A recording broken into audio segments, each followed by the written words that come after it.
I'm Mark Boris, and this is Straight Talk. Wow, Ivan and Nathan Cleary, welcome to Straight Talk, boys. Thanks for having us. Thanks, Mark. Good to see you, mate. We only saw each other after Grand Final. It was 2 years ago, I think. I missed last year. 3. That was after the first one. You said you couldn't believe I actually won one. So. I might just take that back. Take that back.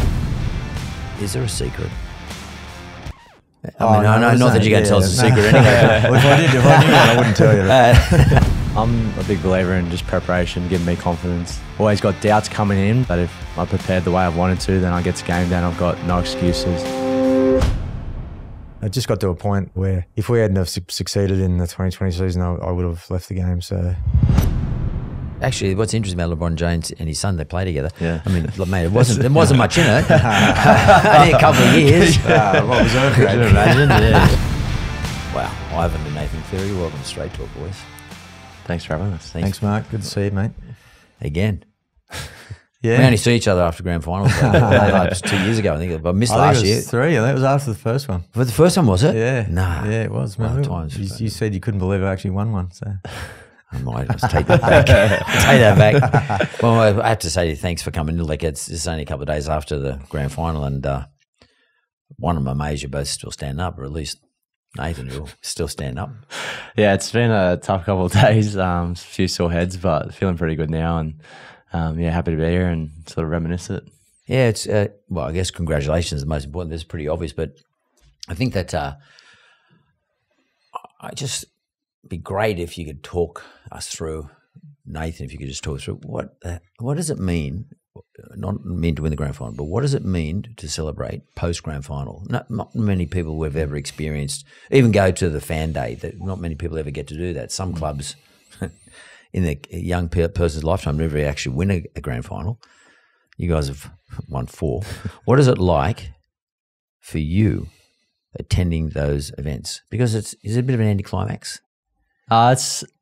Yesterday. So usually we do the fan day the day after the Grand Final, and like everyone's just in the worst state. So this year we changed it. We did it yesterday instead. Went on stage and saw all that, and then we just signed jerseys for about 6 hours. So it's that part of it is like, yeah, it's tough when everyone's hungover and all that. But the few days following the game is like, it's just euphoric, like surreal feeling. Like a blur too, I guess. Honestly, yeah, it is. One of the coolest things we did this year was went straight back to the Leagues Club, and it's the busiest I've ever seen the Leagues Club. Like, you couldn't see any part of the ground, just people everywhere going crazy. So that part of it was, it was amazing to sort of share that and feel what it's like for people of Penrith to experience another Grand Final win, and it's an amazing feeling. It's sort of like I don't know, to some extent, you guys are sort of keep the community together a little bit. Like it's something that everybody hangs out for in not just Penrith, but the whole area that your club encompasses. There's a little bit of a responsibility for you to some extent, like extra pressure, not just with your teammates, family, and in case of you two, but. I mean, Ivan, who carries that responsibility? Do you? Yeah, definitely. It is a responsibility, then one that we take really seriously, and drives us. Like, I keep hearing stories about people that they got kids who are 6, 7 years old, and they only know of us winning Grand Finals. So it's like, I don't want to make the kids upset. It's just amazing, and it's just so good to see, to be able to have that ability to make so many people so happy. It's just it's crazy, but one that certainly drives us. Yeah, but the flip side of it is nearly obligation to some extent. I mean, like, you might feel just as disappointed for the fans, like in a real sense of disappointment for them. Yeah, but the thing is that we don't. It's not all about winning for them. We just want them. We want to just make them proud of us, or make them proud of themselves. So that's the main thing that drives us, and that's more than winning. So I think as long as we're playing and acting in a certain way that they makes them proud, then that'll be enough. I can't believe I got both of you, by the way. I'm just sitting there, what the fuck? The two Clearys, like it's pretty mad. Like, there's all these levels of responsibility, and what I mean by that is, and I'm not trying to turn this away from being a great celebration, but I think it's important to talk about this sort of stuff. There's all these levels of responsibility. There's you as a son, you as the father, both of you as family members, your families support the club. Your girlfriend, she supports the club. Then you've got all your mates who some are staying, some are going. There's a level of responsibility to them to play the very best, to do the best you can on the field. Then there's the general area. Then there's business concerns. Like, you've got you're there with Drink West. Then there's the FTA, from the area groups. Like, you sort of have a level of responsibility for them too. There's a lot of people sort of hanging in there for you to do well. And on the flip side, there's a whole lot of people waiting for you to fuck up. I've got mates, and they're not Rooster supporters, but they're mates. And then they say, and I had arguments with them before the grand final, I want a Sydney team to win between Melbourne and Sydney. And they're saying, no, fuck, Penrith have won too many games. You get that thing, you know what I mean? That thing. Yeah. Stuff it. Someone else, let's share the spoils. So there's the flip side. Then is not your haters, but the people are sort of death riding you a little bit. That process, does that come into your head before the grand final? Or you can eliminate that? I'm sure it's in Ivan's head. Yeah, I think I've honestly never really thought about it the way you just described it. I think if I was thinking of it like that, it probably adds a lot more pressure. Yeah. But in the moment, it's honestly just playing for my teammates. You want them to be happy, and playing for just the club as a whole, and you just want to be successful. You want that feeling of winning, and what comes with that is the repercussions of keeping everyone happy. It keeps the community happy. I think that's something really evident about Penrith is when we're doing well, everyone just seems to be happier. Business seems to be thriving, and in all the area. Yeah, for sure. That's pretty cool. Yeah, and you can just feel it. Like, I reckon when we first moved to Penrith to now, it's such a different vibe about the place, and even just going to a cafe and seeing everyone just sort of happy, and for us to have some sort of part of that is pretty cool. And everyone's constantly coming up to us and just thanking us for what we're doing, and I think that adds an extra sort of layer to wanting to do well for the area. How do you deal with it, Ivan, with the players? Because you're the leader in the group in terms of coaching. He's the leader on the field, but you're a leader every other moment of it. And you've got to make sure the young fellas don't think too much about these things. They're going to distract them, especially on the day. But at the same time, you'd be probably fully aware of all those layers that I just went through with you. Yeah, I think that's part of leadership, is absorbing pressure and, things like that. Like, I actually thought about it this year. We had a new major sponsor in my place, and because of the success you have, as you know, all of a sudden the commercial reality of that is that whoever wants to sponsor you have to pay more. And I'm thinking, here's a new sponsor. The old one had been there for 10 years, and he was doing these ads and spending all this money. I was like, oh man, look, we better aim up. We better do well again, So that does occur to me, because I obviously in my role, I spend more time and more connected with those types of guys. Where it's not for the players. It's really clear. Like, we have high standards, and we aim to win. So and they know that. But apart from that, away from that, they just need to be getting themselves ready to be able to prepare the best they can, train as hard as they can, and ultimately play well. I mean, someone who'd be listening to this, watching this now, and anybody who looks at Nathan's Instagram page, anybody who watches him play and kick field goals and set up tries, score tries under pressure like last year's the year before's grand final, and then they look at you sitting here now and you're as cool as a cuba. By the way, your old man's always been the cool. Yeah. He's always been cool. I've always been cool. He has. Like, he tells me that. No, but he has. He's just been cool. But I get this sense that underneath, there's the legs are going, the arms are going, the machinery is really going. It's churning. How do you maintain, both of you, how do you maintain that level of steadiness? Because, you're trying to make sure your teammates don't see it. The opposition definitely doesn't. You don't want them to see it. You don't want the opposition coach, Bellamy, to see it. Even if you've got a crook shoulder, you don't want to see anything. You've got to play a game. You don't want any of the fellas to feel like you might be a bit nervous. How do you individually, I'd love to know how you individually do it. And do you as a dad coach him to do it? Do you say, mate, this is what I've always done? Or have you just sort of inherited it? Well, I reckon Nathan can talk to you about just being happy with how he's prepared. I reckon he can tell a story about that. Personally, I've always hid my emotions mainly. So you mentioned a bit about doing that, which there's a balance between being vulnerable as well, and I've learned that over the years too, to be able to actually show, particularly your players and the staff, that you aren't perfect and you do get nervous and fail and all that kind of stuff. So there's a bit of a balance there. Other than that, it's just my nature. I get nervous. I have doubts. We all have fears, all that stuff. But I just tend to, keep it all inside of me. So, but I have, tried to show, and part of it, we might talk about it later, but that's become a bit of a improvement for me, where I am actually giving more of my emotions, and particularly to the people that are closest to me. Yeah, that's we've all got something to learn about that, by the way. And what do you do, Nate?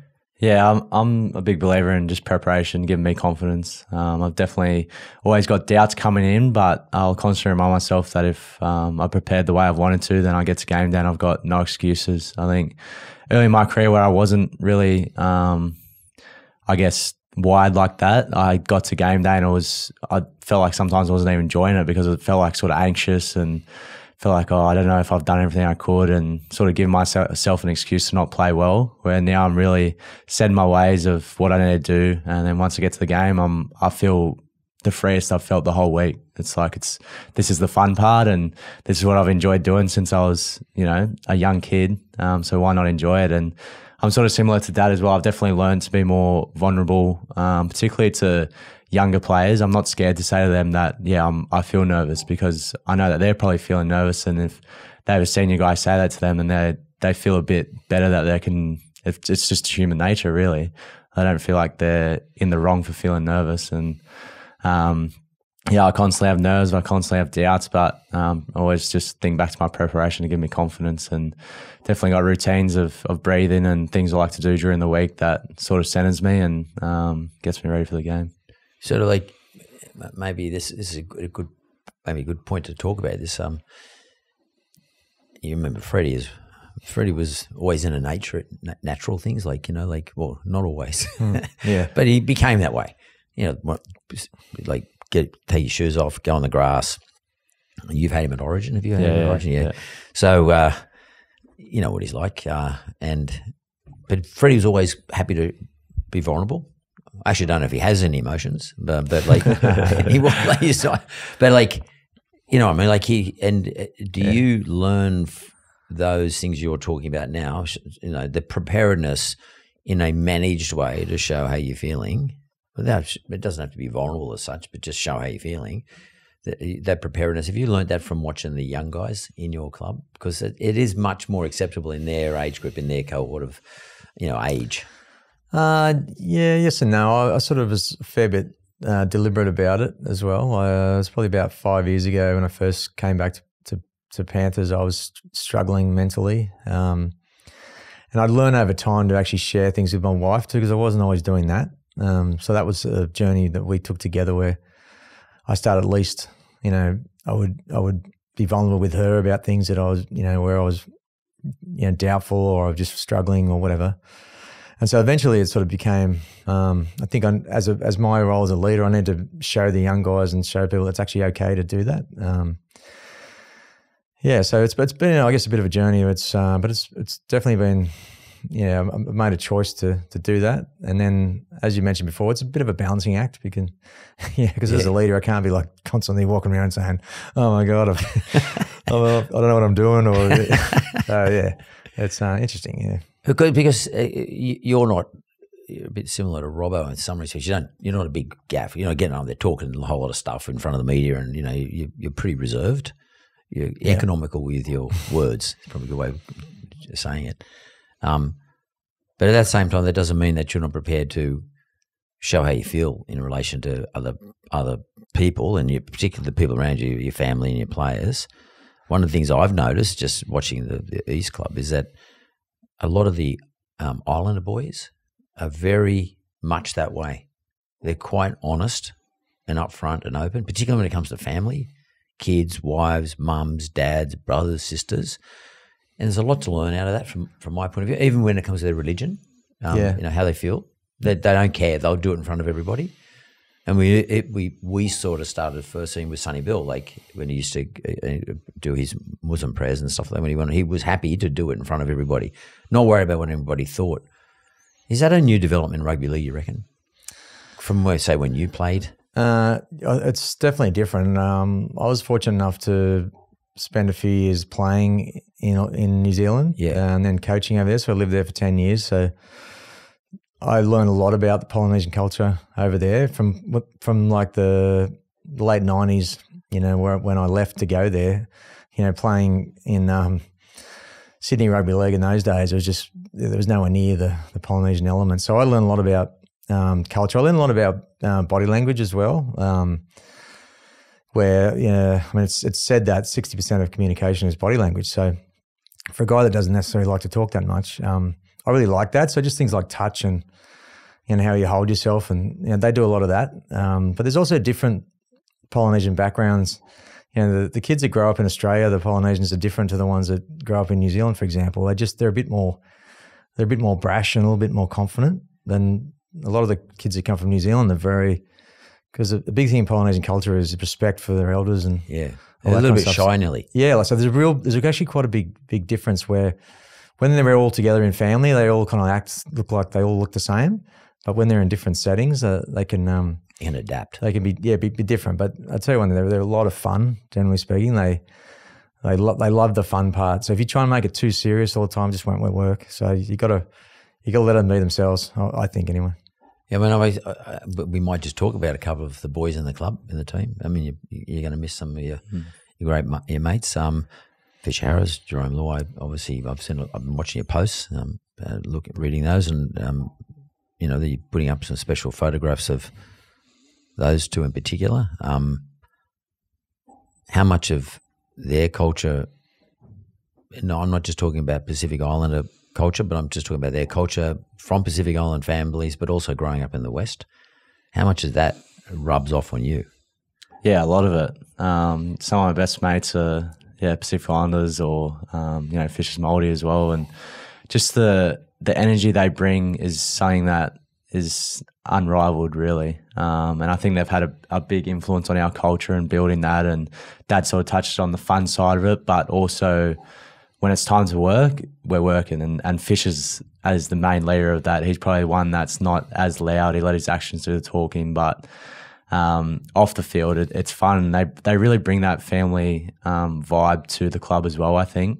Just getting everyone included. They want people to indulge in their culture and enjoy what they enjoy. And they've both Romy and Fish in particular have just been massive generators of our culture and what it's become today. And going to be sorely missed, but I think they're also two guys that will leave a legacy for younger guys to follow into, and what they've built is not something that's going to be taken away. And I think they can hold their heads high knowing that they've left that legacy on our club. It's funny, I read something that I think it was Jarome Luai said it, that he actually think about his little kid and Taiho's little boy, actually being the next generation of to beat the four wins. They're saying they're going to beat it. I mean, that's pretty cool. But and they're actually sort of passing that legacy on to their families. Like, I'd never heard of that sort of stuff before.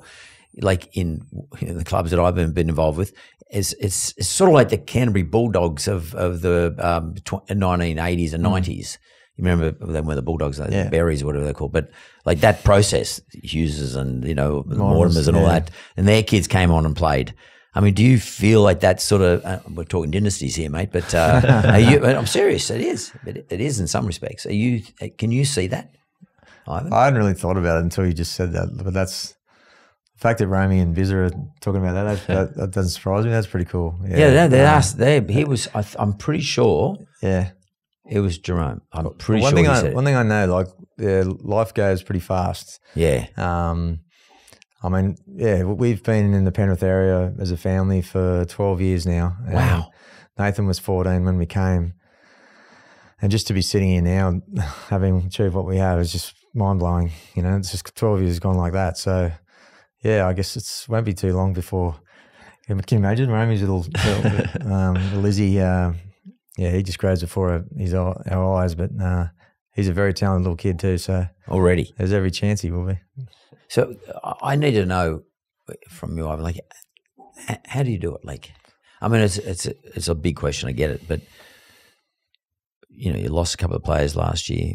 You lost a couple of players the year before. You just keep. I don't know whether is it because you've got a good nursery of people out there. Is there a secret?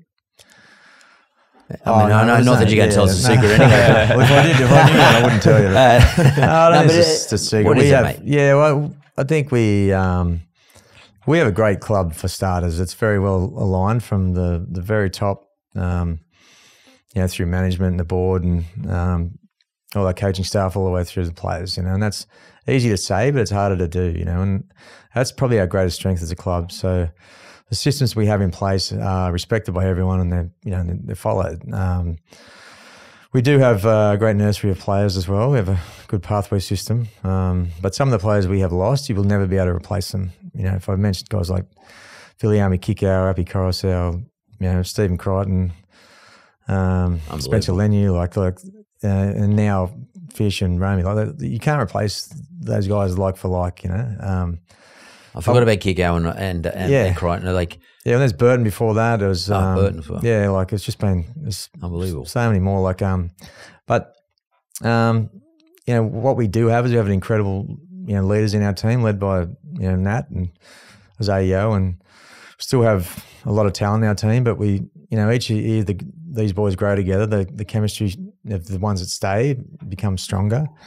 And as I said, that we have good systems, good chemistry and good staff, and whoever comes in has seen, there's a legacy that these guys that leave, and it's easier for them to transition into the role. So it's a never-ending search to try and keep doing this, and we've got to do it again next year, and we haven't done it yet. So that's going to be the challenge that we just step into each and every day. We never live in the past, and to this point, it's working for us. But we also know that it could.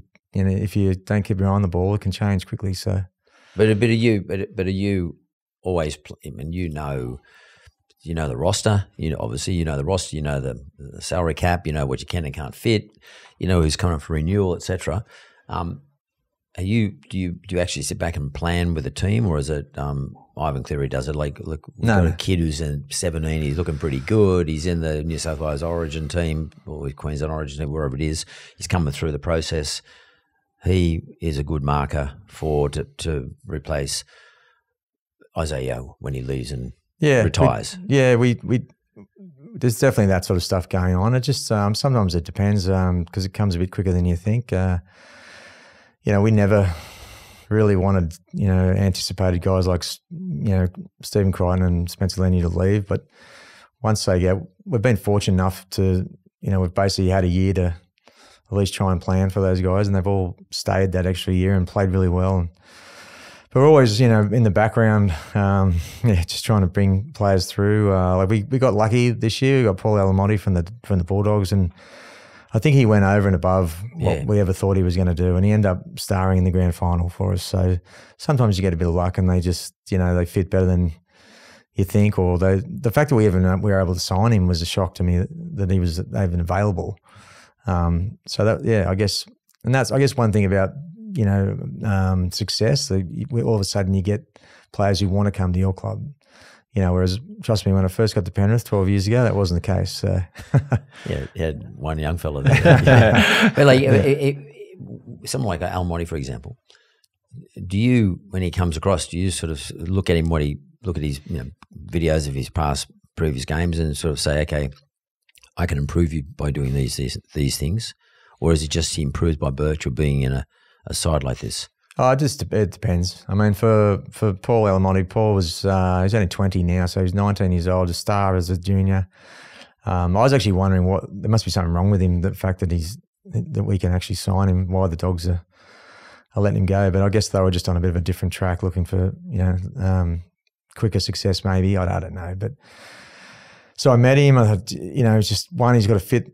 He's got to fit character-wise. So I think that's really important. Well, what does that mean then? We want to get good characters of people who are going to fit our values, and not just good players, but good people. They're going to train hard. They're going to be able to play the way we like to. So you got to be fit enough, and all that kind of stuff. But do you actually set out a set of values for the club, for the football team? Well, I originally set the culture, but the players have set the values. Yeah, but they actually write them down somewhere. So respect, we're not going to allow, but a series of virtues. Yeah. I thought it was important that the players came up, and we do it each and every year. We'll revisit them and see if we have to adjust them or whatever. And then when someone comes in, like a new player comes into the club, would you sort of sit them down and say, meet the senior members of the team, and who takes us through these values? Look, dude, this is what we expect.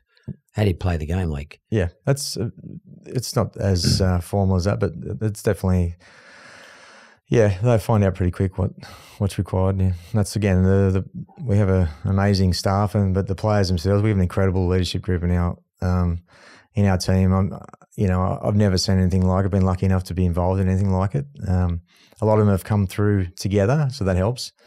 And obviously, the more experience, the bigger the games, all of a sudden there's evidence that this stuff works, and I think that that helps as well. I'm obviously watching the game, and the energy and the momentum that comes with energy, especially in the second part of the second half on the weekend, it just looked like Penrith was 10 years younger. And I don't mean that in a bad way. I just mean that you guys look like younger, keener, more enthusiastic. I guess when Melbourne's try was just deflated them a bit, but you knew how to take advantage of that. You knew how to sort of keep the momentum. That's you on the field. I mean, Ivan's up there in the box sort of sending instructions out, but do you know immediately it's time to get on top? We better take advantage of this? Yeah, usually. I think it's more like, you're right, it's just like a feel thing. It's probably not something that we speak about too often on the field, but particularly people with the spine, the leaders sort of accelerate and go towards that. I think that's something that we've been quite lucky to have over these last few years, is it sort of feels like we've got gears in us that we can... That's what it looked like to me. Yeah. You could go another gear and probably had one or two in you. Yeah, and that's the thing. It's probably been a bit frustrating this year that like we've always sort of just been like hanging in games, and then once we get pushed, then we retaliate. We're like, all right, now we'll go up a gear. We haven't really blown away teams this year. Yes, you did. You in the first preliminary semi against the Roosters. That was the best game you guys have had for a long time. We knew we needed to get to a new level. It last game a blue bet. I was out there. And my God, I just wish I enjoyed it. No, I didn't enjoy it at all. You need a passport to get out of there. No, I wasn't sure what to wear, but someone said, "Don't wear your suit." No, but it was actually great. It was a great atmosphere. It was rugby league, what it used to be when I was a kid growing up. That's what it feels like to me. Yeah, it was just everyone's into it. I mean, it's a pretty hostile crowd to be in front of. Yeah, they love playing the East, mate. You know that. Well, it's just like going down to Melbourne, I guess, is the same feeling. But you guys actually did kick into a big gear. That was a big gear change. And then I think every game you played after that was a new gear. Yeah, it looked like that. And then even in the grand final, you looked like you just kept increasing the gear, kept saying, okay, well, you're going to match me? I'll go this way. You're going to match me? I'm going to go this way. That's what it felt like to me. And I'm wondering about the leadership on the team, the boys, you guys. Are you talking to each other? You're saying, listen, let's just fucking crack them again. Let's just put it into them harder. Yeah, in a game like that, I think you fall back to your training and also experience. And I think all of those, as you're sort of talking about, that all comes from our training. It's something we talk about our training constantly. The hard work we've put in, we know that it's going to pay us back when we need it. Because when you're actually in the moment, it's like everyone's pretty fatigued and just sort of trying to gel together, but everything's happening so fast. So you probably don't get time to say that in the moment, but you sort of get looks at each other and sort of know that it's time to step it up a bit. And I think that's something that us as a group, through experience, that sort of feel of it has been something that we just haven't even had to speak about now. It's sort of know that you need to accelerate, and particularly in grand finals. You know each other that well. Yeah. And it's something that's combinations, experience in big games.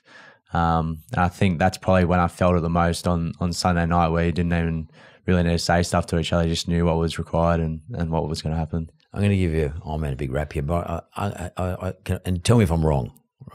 Probably. The rap you deserve, but obviously you deserve it. But tell me if what I was thinking was wrong. So someone said to me the other day, just before the game, Bellamy's a genius, blah, blah, blah.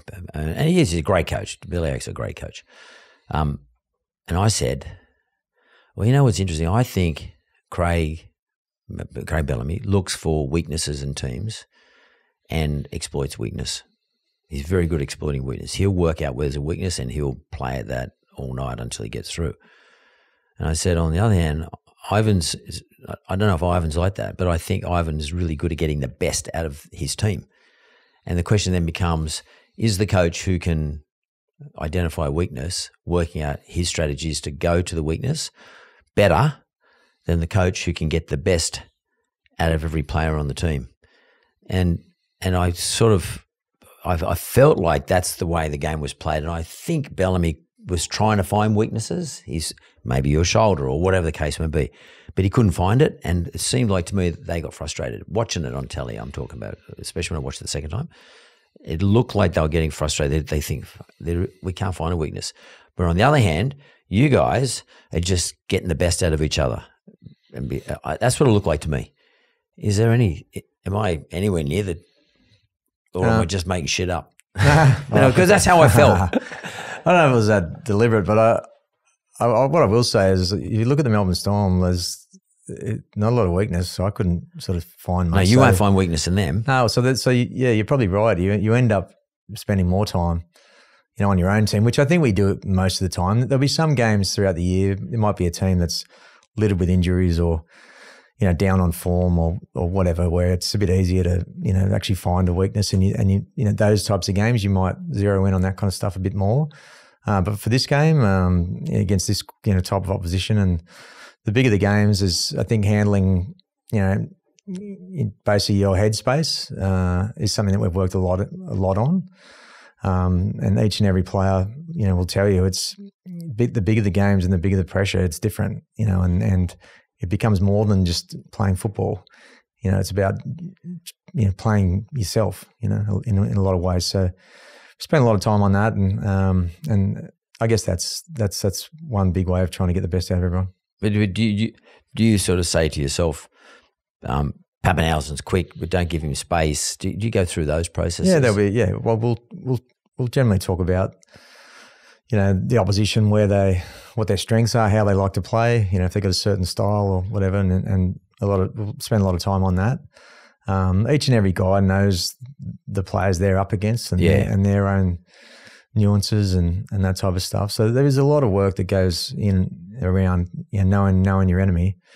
But probably more work and more time built right throughout the season on making sure that on the biggest day, we can play our best footy. So it's sort of like getting you to peak at the right time too. Yeah, you did mention this is not really, it wasn't really a plan, but we hit the finals in fairly average form, I'd say. We're actually just trying to give the Roosters a false sense of hope. You did. But I just think the boys knew. They just knew. We had Nathan come back, which was obviously a fair help, but they just went up a level. You could see it at training, and that gives me great confidence how we prepare. And it was just like that week of preparation that was completely different to what we've been doing, and it showed out in the field. But it wasn't you did a different preparation. It's just that they were ready. It wasn't. It wasn't really different. But they just went up a notch, and just in terms of intensity, it was different. Yeah, and that's where it all comes from. The intensity at which you train, I think, is probably the biggest indicator of how you're going to play. Especially like grand final, that grand final build and getting the intensity for the grand final, because they've had experience at it, so much experience at it now. How much of a factor do you think that plays? Because it looks like you guys have got so much patience, like you're not panicking at any stage. Yeah, you're not starting to do crazy shit like, oh shit, we better start throwing the ball. Like, you know what I mean? Like, it looks like you've got patience. Yeah, well, I think that's sort of what you touched on. Like, it's knowing that sort of our best is going to beat anyone else, and having that little bit of confidence in that. And I think we actually had a discussion early in the week. We were training and went up to Dad after, and we sort of spoke and just felt like we were maybe focusing a bit too much on Melbourne rather than just focusing on ourselves and getting our game 100% right. And for the rest of the week, we sort of zoned in on that and constantly telling each other that, if we bring our best game, we're definitely going to be in the fight, but I believe that we're going to win it. And I think that helps with knowing that if we train well, again, it comes back to that preparation. If you train well, that's what gives you confidence for the game. And that feeling was definitely there with just the intensity and taking it to another level. Particularly grand final week. I'm sitting here, I'm thinking to myself, they're both good-looking dudes. They've won 4 grand finals. They're like, the father's got the perfect son and brother, and your other children too as well, and a perfect wife because he's got a great relationship with his wife. The son's thinking, I got the perfect dad. Like, what the hell? Like, what's going on here? Hey, there must be, is there a chink anyway? Oh, there's plenty. Yeah, there's plenty of chinks. Do you live at home?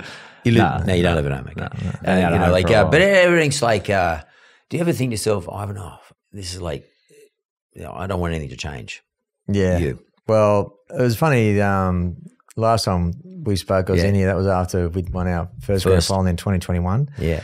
And I remember thinking on that night, I was just thinking, wow, how can you be so lucky where so many things go so well for you in one night? You know? But I was also saying just this morning, I did an interview with someone, and with 12 years of playing NRL and then my first 14 years of coaching NRL, so that's 26 years it took me to be able to win a premiership, be involved in one. So it's been a lot of... It didn't happen all at once. No, it's certainly not all been... It's not all beer and Skittles, and I had to learn a lot along the way, and I still know that, in the future it can go the other way quickly. So just enjoying the fruits of what we're doing at the moment, that's for sure. Well, you're only 52. 53. I was going to give you a year there. Thanks, mate. but like, you got a long way to go. Like Bennett's, I don't know, late 70s or something. Mate, he might be 80 or something. I don't know. I'm not going to be coaching at Wayne Bennett's age. I'll be lucky if I'm alive at that point. I heard Bellamy say the other day that he probably retired before he's 70, and he's 67, I think, at the moment. So he said, I won't be there at 70. They were his words. Yeah. Do you see yourself coaching these blokes for a long time though? I don't know. Honestly, I'm contracted for another 3 years, and at the moment, that's good enough for me. It's unlikely they're not going to renew the contract. Can I tell you? Well, yeah, I know, but I just don't know if I can. I just can't see myself being one of those guys that's I'm in my 60s or late 70s. Still going through this roller coaster, Is it a roller coaster? I want to be sitting back having a beer in the stand, mate. Well, but is it a roller coaster? Is it? Yeah, it is. I mean, I often say I reckon one of the hardest jobs is coaching. Like, well, it's a lifestyle. Look, heavy. Like, I mean, this can be traumatic and terrible. It's a lifestyle. It's more than a job. It's you live it, and from week to week, depending on how the game goes, it can dictate how your life's going. It's not just you; it's your family, it's your wife, your kids.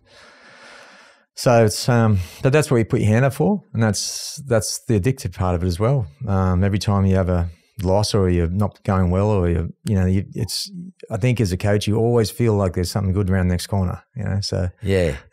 And but does that mean that you're by definition have a positive mindset though? Like generally speaking, you have a good positive outlook and stuff.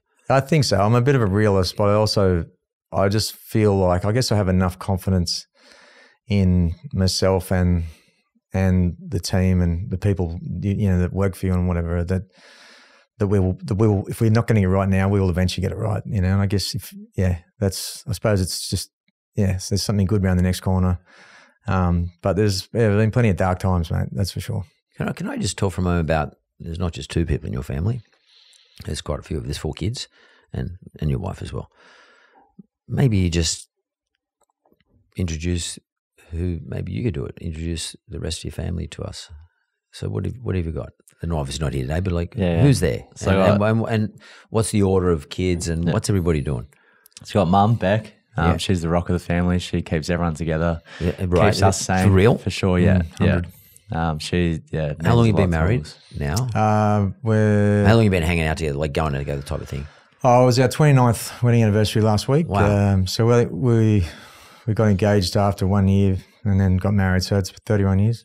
Well, correct. Congratulations, especially coming from someone like me who's had 3 marriages. So thanks. We're beating the odds. Yeah. You definitely are, mate. You definitely are. And go on. And then I'm the oldest. So I'm 26. I got my sister, Indiana. She's 25. We're 14 months apart. And what's Indiana doing? Is she a mad footy fan? She is actually. She's probably I would say the least sporty out of the kids, but she loves her footy. She loves telling Dad who he should be picking and who's playing well and all that. And I love that. Her and Mum are very similar. Like they're just social types. They'll go to the footy and have a drink and just love chatting and watching the game. And she's a good time. She live at home still? Yeah, she's at home. Yep. Yeah. And you got what after that? And then I've got a brother who's 19. Has he just signed up with somebody? Just signed with the Warriors. Yeah. So that'll be an interesting change for him. But what position is he playing? He plays halfback as Oh, well. really? Yeah. Same structure as you? Bit skinnier, but Same like in height. Yeah, I'm going to be taller than me. Yeah. Yeah. He'll be when he feels out. Yeah. I'm going to be bigger. So it'll be a good opportunity for him. I couldn't help but feel bad for him at times when he first started playing with Penrith in the juniors. Like everyone knew who he was. Yeah. There was write-ups of him in the paper, and he was just trying to work out his path and journey. And he's definitely been on a different run to what I was when I was younger. So I think going over to New Zealand is going to really help him just to settle down and just work hard. And if it happens, it happens. If it doesn't, we still love him. And so. And then I got a younger sister as well, Malaya. She's 17. And what's her deal? She's still at school, I guess, is she? No, she left. She was doing a hairdresser apprenticeship. Yep. So me, Malaya, and Dad are all very similar, quite introverted, not as outgoing. And then Jet, Indy, and Mama are the extroverted party type, the good time. So yeah, it's a good mix in the family. Well, it's yin and yang sort of thing, you know. Like you got to have someone who cuts and someone who sews. Yes, You know? You know, like otherwise you can't have a good tailor. You won't end up with a good suit. But that's interesting. That I mean, you've gone and done perfectly. Like 2 boys and 2 girls. Like how the hell would you do that? I know 4 sons. Like You got to know what you're doing. I kept. That's probably right. There's probably something in that, Ivan. Like, I guess I had different mums, so like that sort of didn't help either. I just kept trying to have a girl. I just never succeeded. Now I've got 3 grandsons as well. And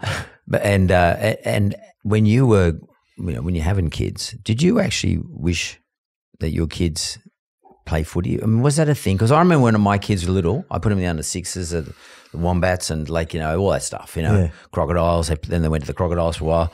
And I just wanted to play footy.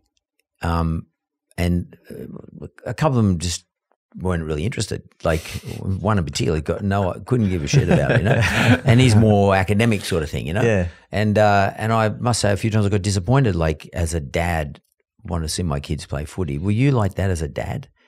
Or did Nathan just naturally sort of want to play footy with all the kids at school or something? Yeah, well, so as Nat said, he was our firstborn, and he was honestly, by the time he could walk, he was kicking footies and hitting golf balls and just playing with any sort of ball he could. So I didn't even have time to even think about whether I wanted him to play footy. I didn't necessarily want him to play footy. I just wanted him to follow what he liked doing, and he just loved playing sport. So I encouraged him to play. The more sports, the better. That was definitely something that I think is important, and he was only too happy to do that. So, he played cricket and a bit of athletics and played soccer and all sorts of stuff. Tried to get him in the water, surf, and and then just as it turned out, he fell in love with footy and he was pretty good at it. But was he always built? He's a big kid for a halfback, like very big. Yeah, he wasn't. He wasn't like that. No, he wasn't overly big as a kid. Even when he was started, a teenager. When he first played Harold Matthews, he was number 14 coming off the bench playing hooker, and mate, there wasn't much of him. That was tiny. Yeah, Matt's under 15, under 16. Yeah, that was 16. 16 yeah, so he's 14 or something. So, and so by the time the other kids obviously came around, I had the same thing. If they wanted to play sport, awesome.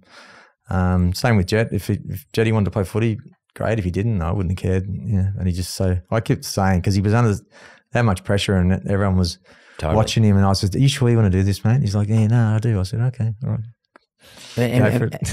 How much do you weigh out of interest as a halfback?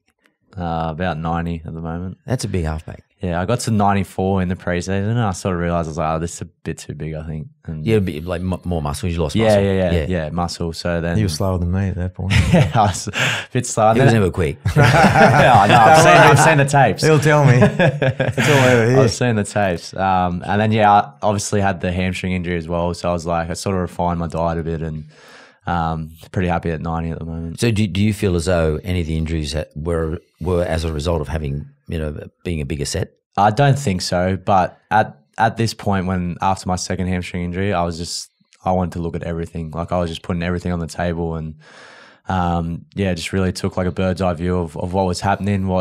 Because I felt confident at the time, like I felt good in my body, and then these things were happening. And so obviously something's going wrong. So sort of refined a few little things. The main thing was doing just extra hamstring and high speed work, which came from the physios and high performance staff, which is the base of where it came from. But any little intricacies I could change to help me, I try to do that. You a perfectionist?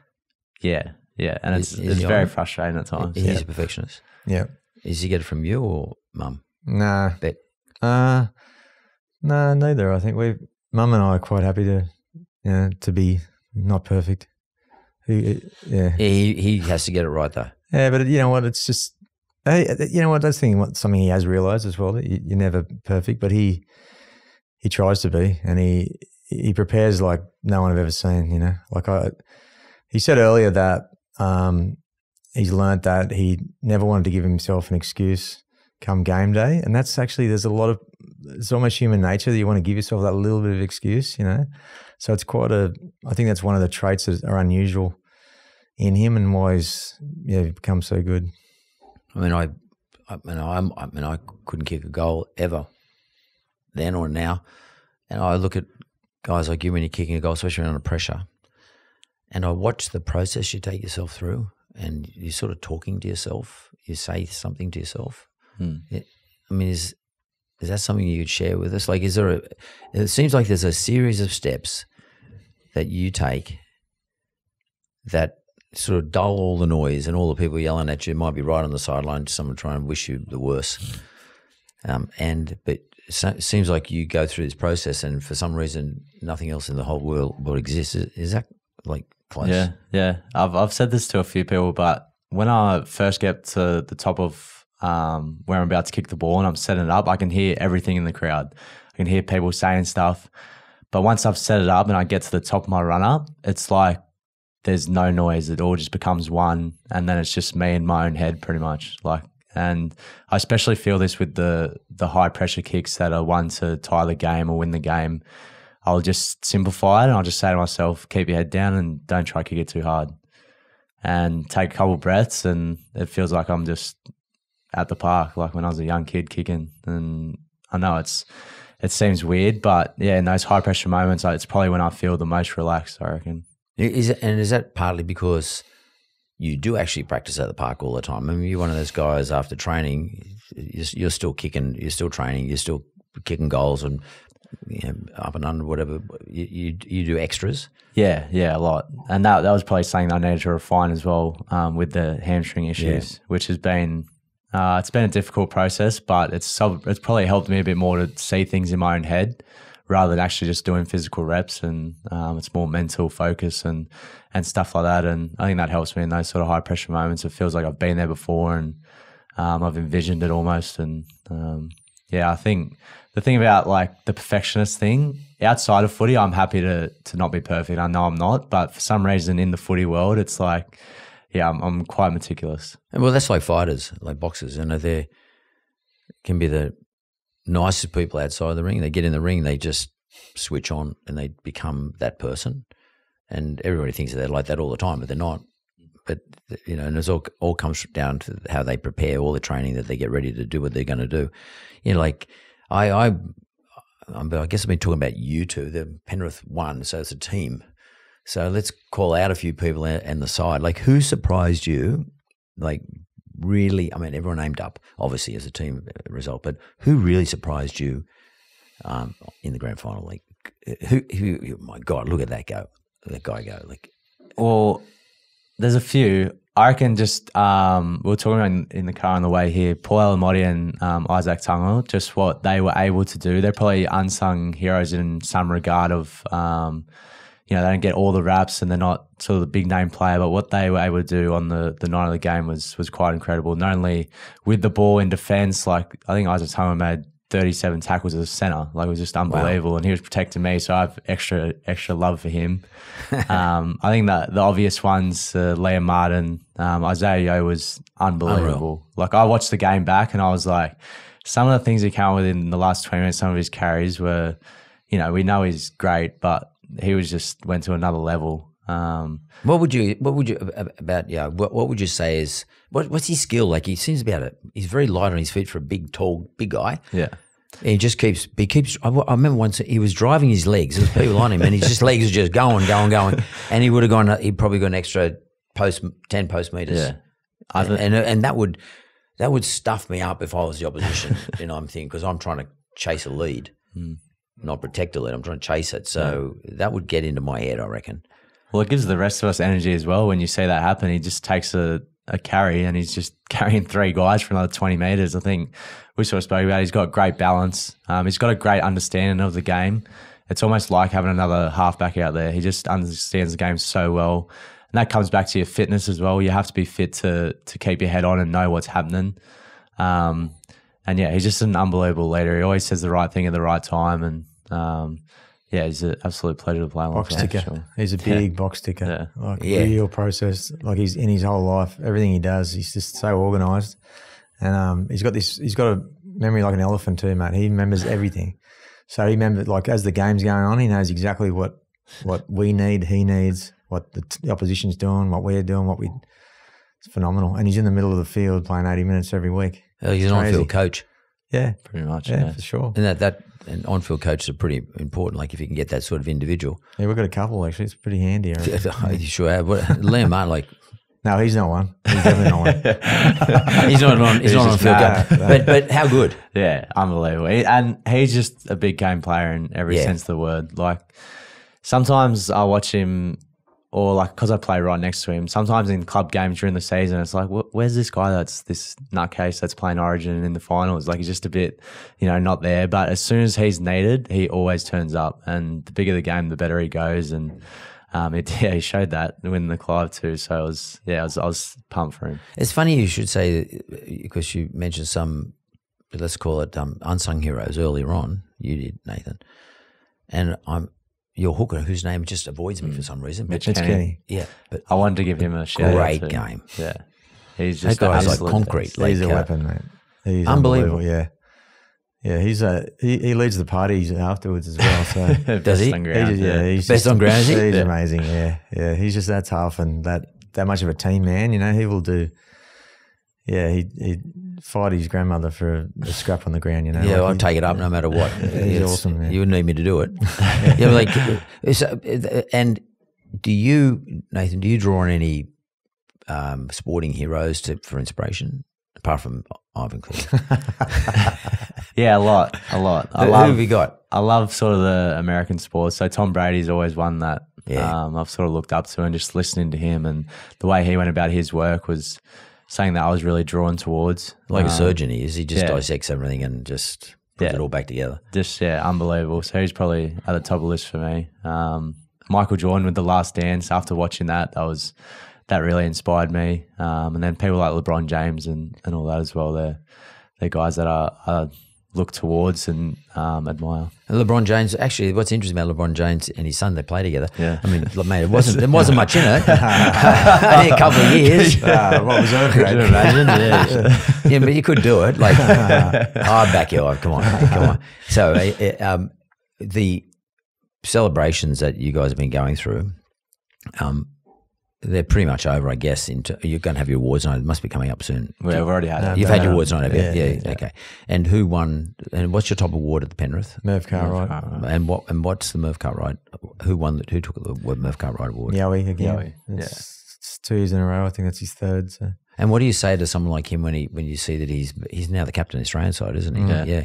I mean, what do you say to him? What do you say to him? What do you reach out to him and say? Well, I said this to him, like he broke the all-time games record for Panthers this year, took Steve Carter's record, 244 games, which has stood for 23 years. So, I mean, I said on that occasion that I feel like I don't talk enough about Yowie, like what he does for us. He's best way I could probably sum it up is like, I'm always looking to give him a rest. Yeah.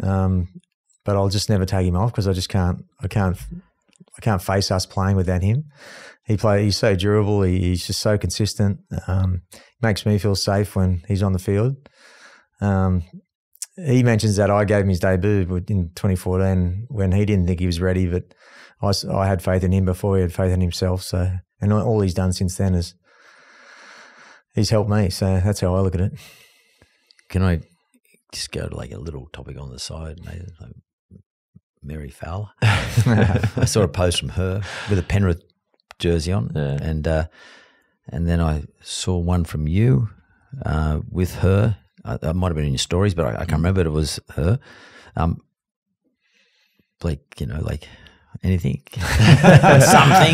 No, I'm just. I'm looking forward to seeing her. That's all.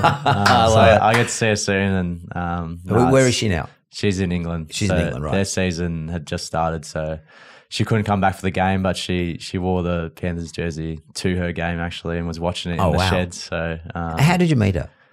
At this event, I met her, and I'd known of her for a little bit, and then I sort of knew that she was going to be there that night, and I was a bit like, I hope that our paths cross. And we're both. No, I was not stalking her. We're both pretty shy though, so yeah, I can imagine. Yeah, so it was nothing crazy at the start, and then she was here for the World Cup, so got to know each other a little bit, and yeah, she's an Adidas ambassador as well. Yeah.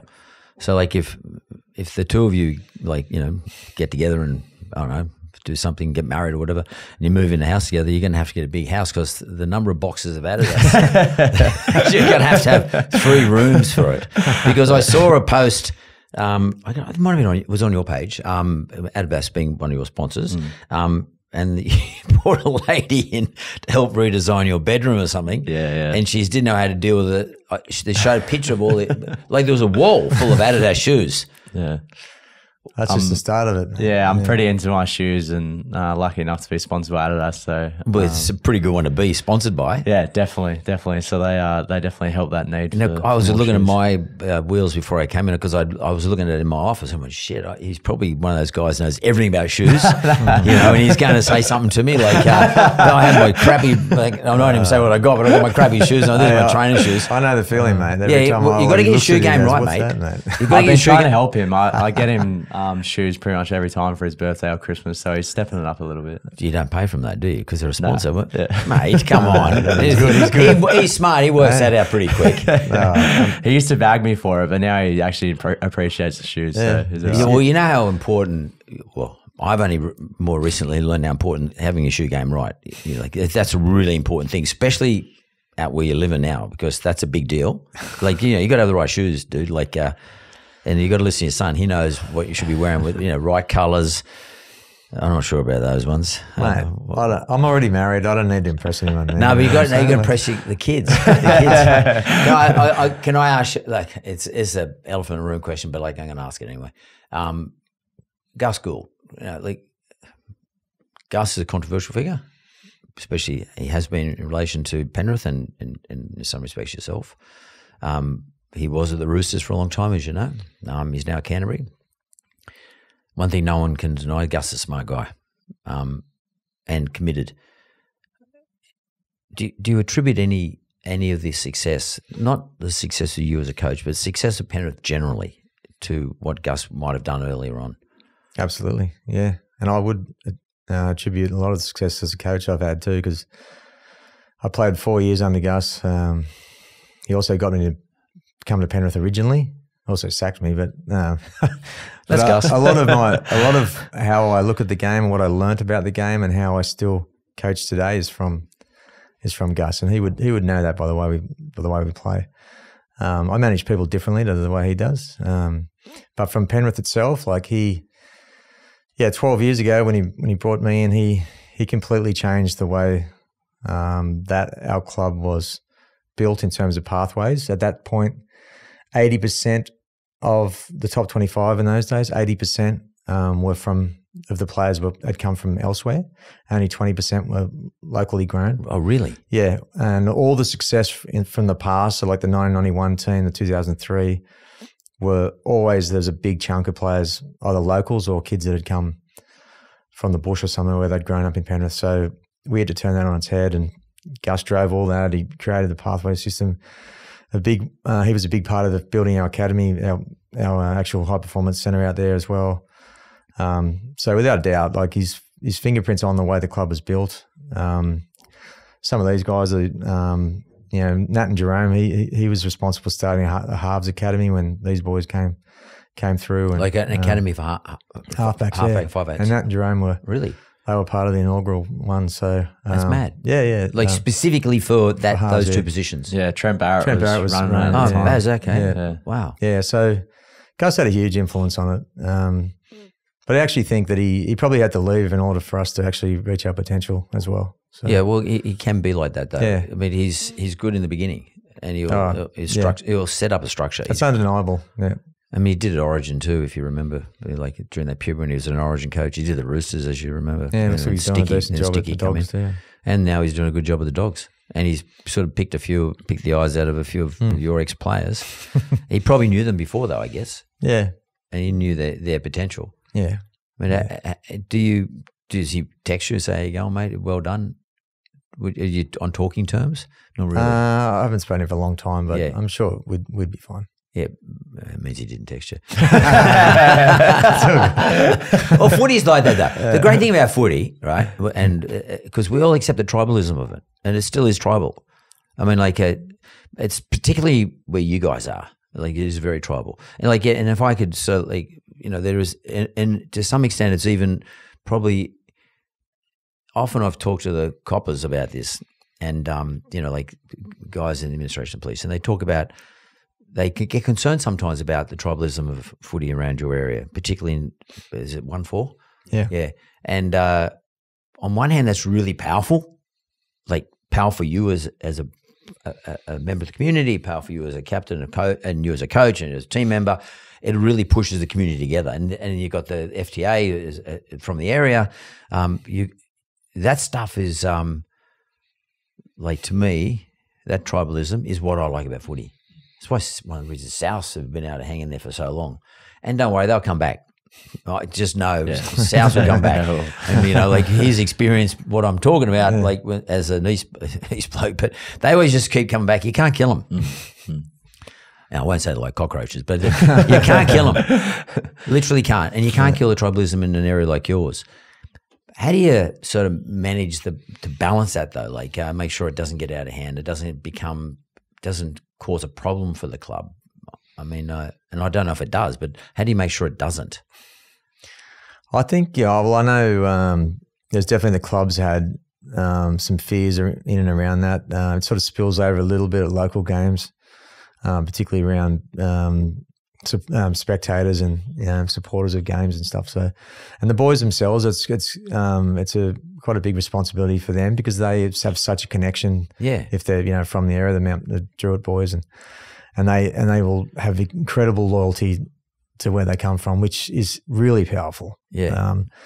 But they've also got to be, they're in a position where they've also got obviously the club to think about their own sort of position as a role model in society, and it's a pretty tricky, very tricky. Yeah, it's a tricky situation. But our boys, they have done incredibly well and handled it with aplomb, I must say. I like the way Bizza sort of goes about it. He's always joking about everything, and he manages he manages to just anything that's ever serious, he'll just deflect with something funny or stupid, and he gets away with it like that, I think. He's maybe others see that too. Maybe others can learn from that, because it could be, the last thing you want is a split in there, like between groups of guys, and totally. Then they got wives and their partners and families and brothers and sisters and stuff like that. It can get a bit messy. And I guess, is that for the captain or for the coach to manage? Well, we've been really clear at Panthers that we have our own culture.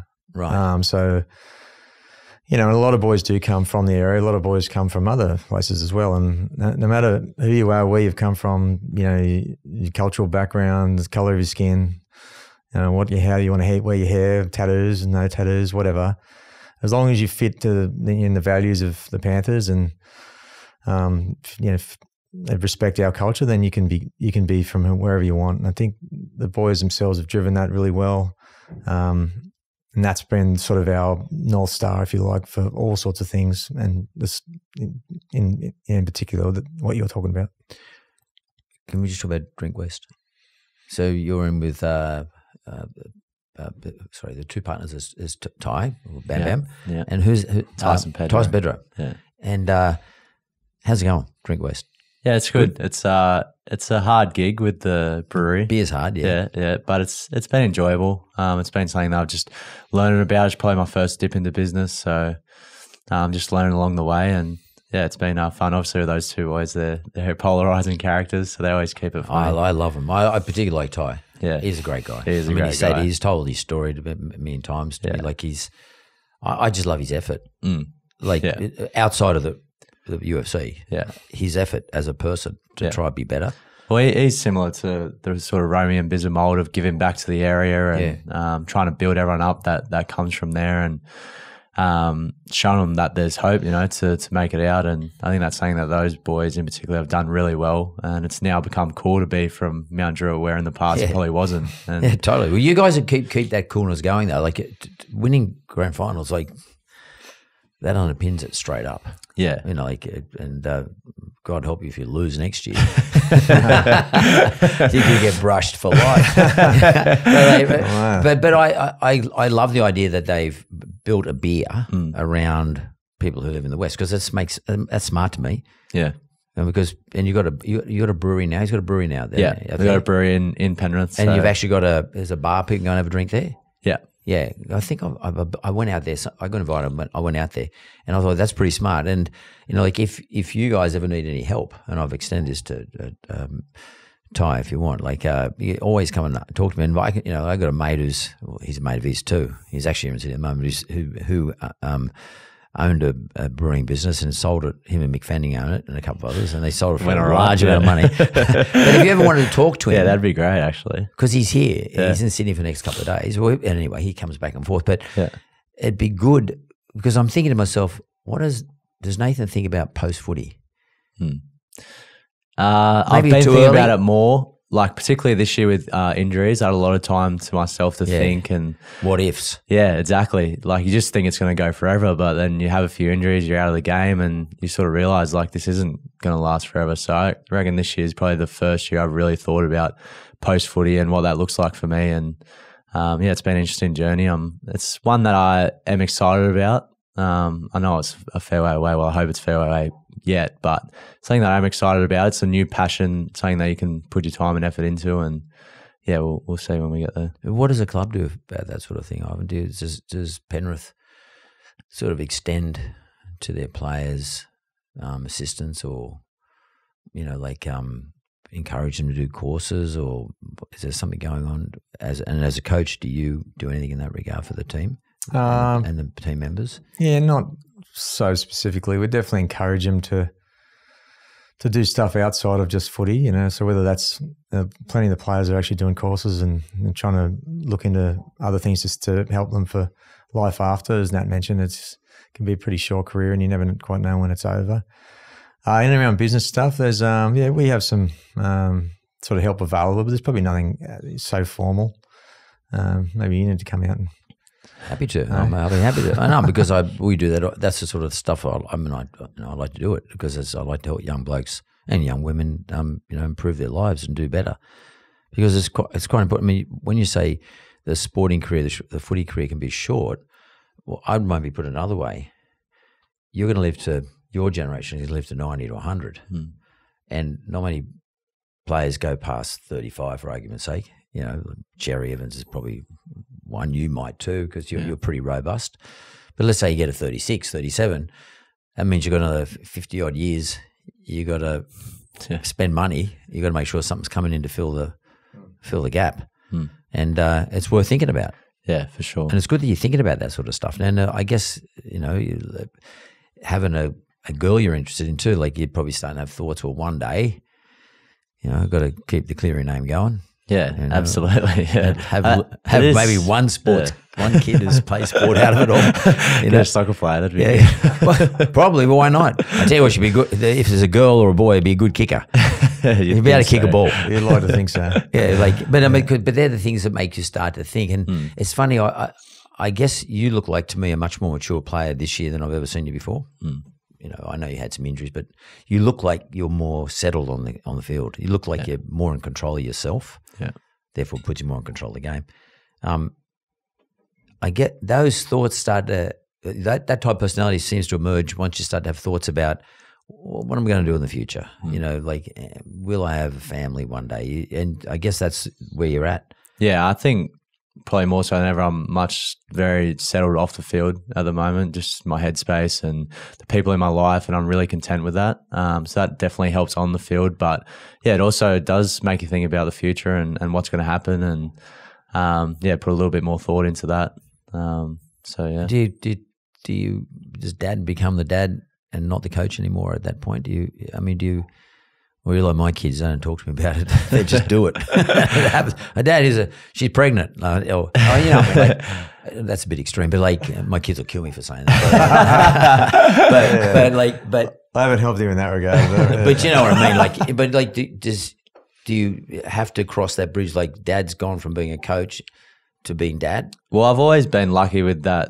Dad's always still felt like dad to me. Obviously a trainer, and it feels like he's the coach. Do you call him Ivan a coach, a trainer, or dad? No, I call him dad, but I've realised that I never say it like out loud that much. Yeah. Because I don't really want to be yelling across like dad. And sometimes when I'm talking to other people, I'll describe him as Ivan. Yeah. So we're on the same path. But I have always been lucky that he's still remained dad to me, and obviously mum's there too. And I got a really close relationship with both of them, and they've always helped me from a young age with handling money and even property and stuff like that. And I've had good people around me to help me with that sort of stuff. So it's probably made me think about the future more than I actually even knew I was at the time, and put me in a good space for that.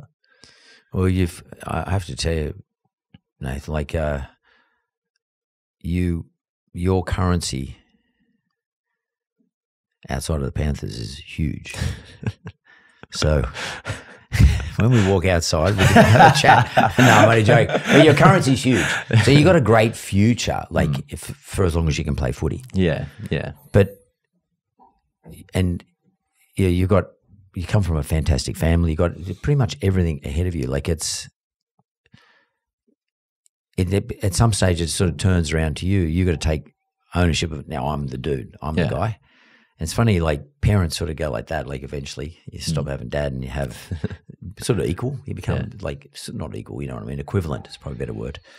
And it just seems to me like that you're moving into that territory now. And I look at Ivan and I think, how content you must be having such a wonderful family. Like, mate, like could you ever dream that, like if you go back in the 90s? No. You must pinch yourself. Yeah, I will. I'm super lucky. My family's everything to me, and it's like I obviously coach for a living, but it's not who I am, and my family's first and foremost. And interesting you say that about Nat, because I was thinking about that this week, where it's like he's now a man, you know, totally. And it's like, wow, you think your firstborn is now a man, and just every time you just hear him talk, he amazes me with like where he's come, like where he's at. It's it's pretty cool. Well, congratulations, not only on winning the coaching grand final, but congratulations to you and your wife for raising what you've raised, all of them. And they often say the apple doesn't drop far from the tree, mate. So like, thank you. It's got to have a lot to do with the way you conduct yourself. Well, thank you. It'd be the greatest achievement of my life if my kids, continue to be upstanding citizens and add value to the community. So yeah, that's pretty cool. And that brings me to this. Yes. By the way, anyone think he played? Carrying on. How did you even get away with that photo? I actually said it was pretty cool. It was pretty cool because he's quite reserved. So I'm happy it shows up. You got to have your moment every now and then. But he is sitting over the top of you guys. So Ivan, you've written a book. Not everything counts, but everything matters. And it's how connection and courage teach us to win an NRL. And this is an NRL leadership story. This book's going to be on the shelves soon, if not now, but it's going to be on the books shelves very soon. What's this book about? Tell us about it. Yeah, so it's certainly not my life story. It's something that's really got me out of my comfort zone. I just couldn't even imagine ever having a book written about me. I thought that was reserved for blokes like you. So, mate, you achieved much more than me.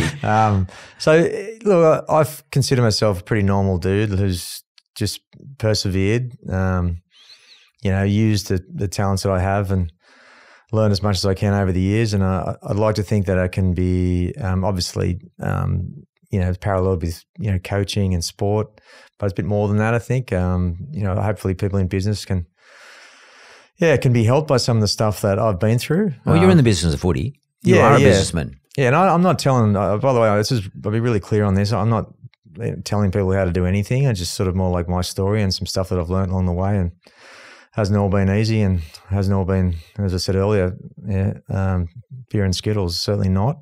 So there's some lessons in and around that. Obviously the father-son thing where, just about every junior sports team in Australia, has a, father, mother, son, daughter relationship. Even in business, there's a lot of small businesses that are family businesses. So hopefully, our story can, the ups and downs of that, might be able to help too. So, yeah, still feels a bit weird, and I'm a bit nervous actually about the whole thing. But nah, you'll kill it, mate. You'll kill it. And I just want to read what you wrote in the front of it. It says, "This is from you to Mum and Dad. Thank you for showing me the way, and to the game of rugby league, the greatest game of all. I owe you everything." Can you tell me about your mum and dad? Yeah, so I'm the youngest of three boys, so we grew up in the Northern Beaches. In an era where, we were sort of allowed to get out and about. The old days. And I was the youngest of three brothers, so I was just dragged along and to everything and anything. I was a very sporty family. Mum and dad split when I was pretty young, about 10. I don't know. They were always there, but they didn't tell us everything. You know what I mean? They allowed us to become. There was a set way of how you should do things and treat people. But apart from that, they always sort of let us kind of find our own way, I thought. So mum's still very healthy and going well. My dad passed away early this year. So sorry to hear that. Yeah, no, it's what he had a good life. I think he helped us on the weekend too. He would have been up there watching. He was a huge fan. That's actually adds a little extra to the whole thing, by the way. Yeah. Winning it for him. Yeah, but I think, you realise as you get older how much you sort of learn from your parents from your early years, just how things should be done or how they're done and, ways of looking at things. And as I said, they never, they weren't pushy by any stretch, but they kind of taught you stuff in their own way, I reckon. And, I think you're definitely grateful for that. Sounds like they gave you sort of a good footing but good wings at the same time. I think so, yeah. To do both. Yeah. I think it's important that you kind of let your kids stumble and make their own mistakes and sort of then be able to pick them up, but they've got to kind of work it out as well. I just want to cover a couple of the chapters here, or their parts. So the first one is about culture. The second one is about leadership, which I think is has an application anywhere, not just in footy. The game itself, I guess you'll be talking about strategies and tactics in that. Yeah, and that just section. some of the stories from the actual And games. winning. You got a whole part on winning. How important is it for your team in terms of like the last weekend winning that grand final? Is it for them to understand winning themselves and actually know how to win? Yeah, I guess there's a section in the book around. I probably made a change in strategy sort of 5 years ago, where I was always obviously interested in winning and always was competitive and wanted to win. But I don't think I was actually being true to it, where I was completely risking all to win. So it might be a bit like you prepare, 95%, but you're not quite the last 5 for whatever reason.